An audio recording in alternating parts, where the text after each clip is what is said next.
Well, the reason I'm here this morning, and I tell you, this is like preaching to the choir. I feel so relaxed because you've taken, as Charles Donahue has chosen as the theme for this, making the invisible kingdom visible. And my theology is thoroughly reformed. I love, that's one of Calvin's expressions that I have used repeatedly over the years, because I think that's what the job of the church is. Make the invisible kingdom of God visible. What does one do? How does one conclude? On Thursday, Charles gives us a call to understand anew this kingdom vision, to make God's invisible kingdom visible, to engage in this process of discipleship. Yesterday, Chuck Colson comes to us and he challenges us to remember the intellectual elements of discipleship, of the kingdom, and he challenges us to put our minds to work.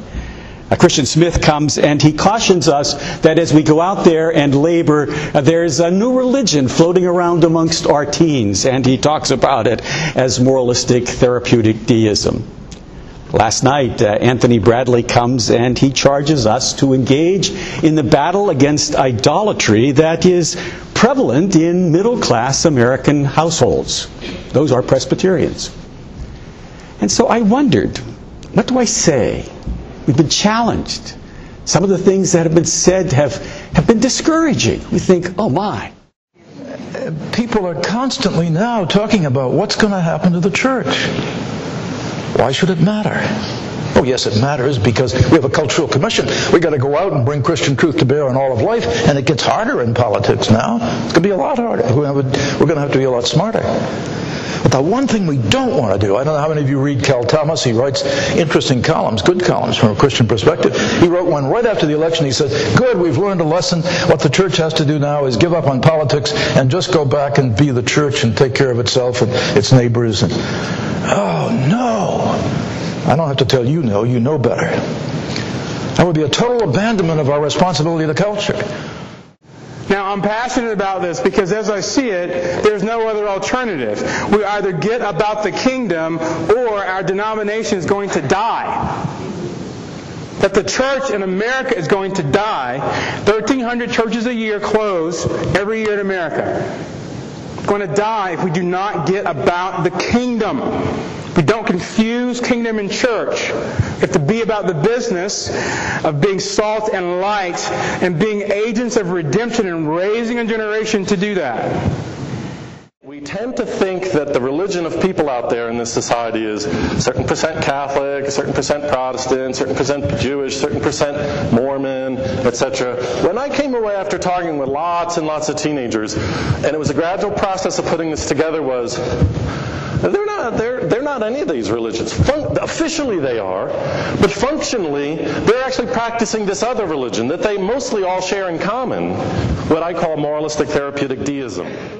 So if we're looking around at a world that's in trouble, which it is, obviously in trouble, and maybe this is a good opportunity for us to make a stronger witness because there are so many troubles and people are so worried, people are panicked. And we in this room have more of an answer for them than the Federal Reserve or the political leadership or the networks. We got an answer. The answer is restore a worldview that conforms to reality, that has been proven through the centuries, and a healthy church which has a cultural commission. And when we talk about making kingdom disciples, it's not enough to get someone to have faith in Jesus. That's not what being a kingdom disciple is all about. That's only a part of it.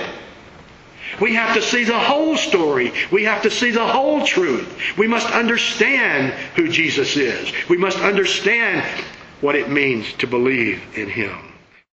Now, having a kingdom-centered church, a kingdom-centered family, a kingdom-centered life is messy. It is messy. Because you will have sinful, broken, messed up, jacked up people in your church.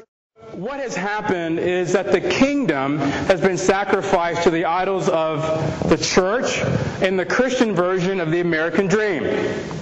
Because living for the kingdom, following Jesus according to the priorities of the kingdom, is costly. Your neighbors will think you're nuts. My Friends, we must have that kingdom perspective. We must understand what it means that Jesus is the King and that His kingdom is here. Yes, there's more to come. We're in the now part of it. There's the not yet that's out there yet to come. And this voice from heaven says, the kingdom of the world has become the kingdom of our God.